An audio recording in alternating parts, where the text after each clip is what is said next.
Hi everyone, my name is Jennifer Wong, the VP of Marketing at Tune, and I'm excited to have Stewart Rogers here. He's the Director of Marketing Technology at VentureBeat, and he actually put together some exclusive research just developed for our audience here that are joining us for Postback.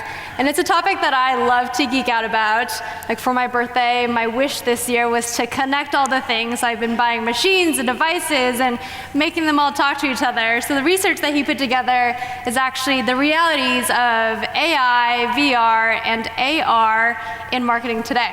So do you want to kick things off to tell us why you put together this research topic?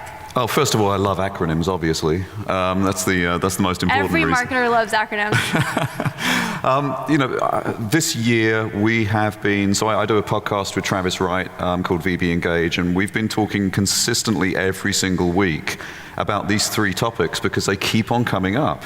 We are looking at a world now where marketing technology, every single time there's a new product, it's AI powered, and or there's a machine learning element, or we're talking about how VR is going to change everything and how we're going to market within that channel, because of course, once you've got people inside VR, it's very immersive. So we want to create marketing experiences that are also very immersive within VR. What we don't want is, we don't want to be flying around a beautiful countryside and then all of a sudden an interstitial pops up and says, to keep flying, click this offer, because that would be really jarring, right? So it's just one of those topics that keeps on coming up again and again. So I thought, let's have a look at the realities of it and see where we are right now. And of course, AR is coming later too.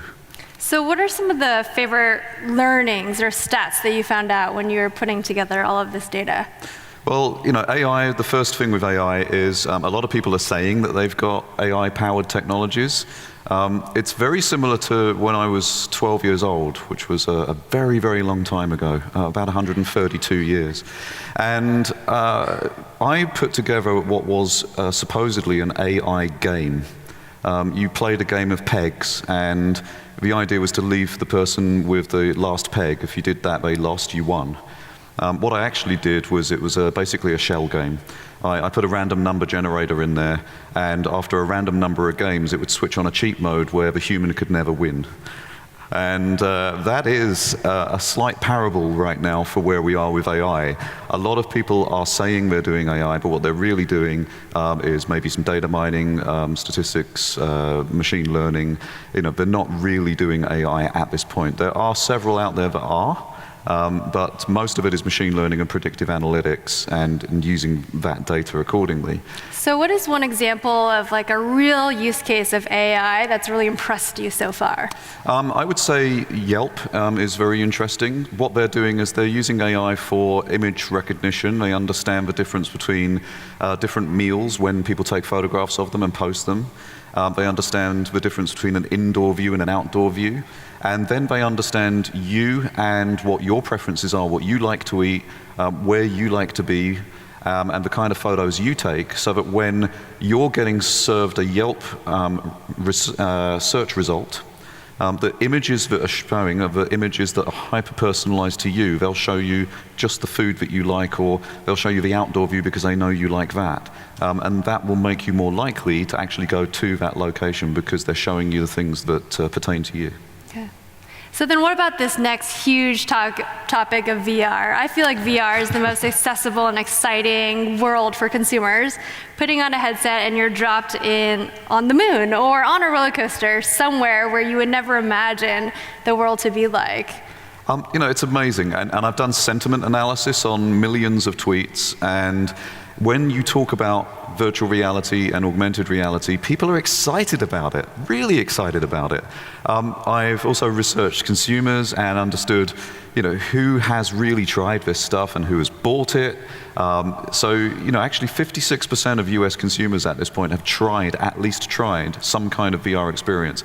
Probably a mobile VR experience, because that is where we have the highest number of machines in field, with the Samsung Gear VR, Google Daydream View, Google Cardboard, all of this sort of stuff. The higher end units, PlayStation VR is the most popular. You've got HTC, Oculus, and people are trying it. The shocking thing is, when I talk to marketers, marketers aren't really marketing within VR yet because they've been telling me that there isn't the volume there. So I looked at that in the research, and the early results are pretty awful. I'm sorry if I'm upsetting any of the VR manufacturers here, but what's kind of interesting is, we are at a point where Samsung Gear VR will sell, I think, something like 3.5 million units by the end of the year. Google Daydream View 2.3 million units. Google Daydream is a better barometer because Samsung just gave away the plastic with every phone they were selling. So Google Daydream, most of those were at least purchased. The problem is those millions of units sound really cool, but when you look at the apps that drive the experiences, so when you look at the Daydream app or when you look at the Samsung VR app, even if you look at things like Netflix VR, just in case people are going straight to popular apps like Netflix, I'm afraid it's a really, really pitiful situation. Currently, the monthly active users for Daydream actually top out at around about 16,000. Okay. So with VR, it's exciting, but there's more to come, obviously. And then the last big category, because we're going to give a little bit of a tidbit for all three before you share your research, is the world of AR. Tell us about that. AR is really super interesting. AR is more compelling than VR because we can walk around and have AR experiences. We are not, encapsulated in this VR world. It's immersive. It's going to be incredibly important to us in the future. Obviously, a lot of people focus on AR as a glasses-based experience. We're not going to get consumers interested in AR as a glasses-based experience until we can make them look like these Ray-Bans, right? So, and the problem with that is that we need to fit a battery into this arm, we need to fit all the electronics into this arm, we need to fix the field of vision issue, and that is coming, before we can start walking around with a wireless AR device that's going to make our world incredible and different. And I think that world, too, there's going to need to be a lot of trust. Like, I don't know if you have AR glasses right now and are just looking at me or recording me.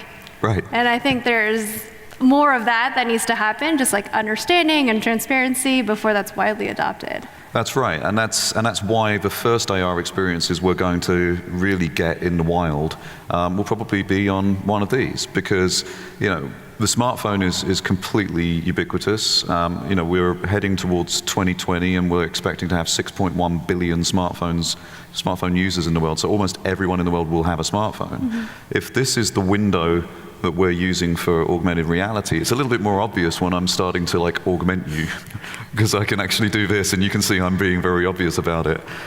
People will always get around things like that. When Snapchat Spectacles came out, and of course they've got nothing to do with AR, you press the button to record, and the little light spins around.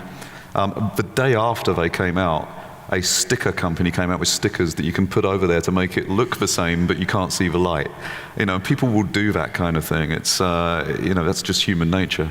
But, we will have, as marketers, a real, there's a lot of responsibility in terms of how we market through all of these new technologies. And how we use them, and people how they use them as well. There's going to be a lot of responsibility on the manufacturers of AR systems to make sure that we don't cross over those lines. Awesome. Well, thanks for sharing the quick highlight of research. And for everyone that's joined us today, look out, because you'll actually get the report first when it comes out next week. So check your inboxes. We'll be sending that out to you. But thank you for joining us for this session. Thank you. Thanks, John.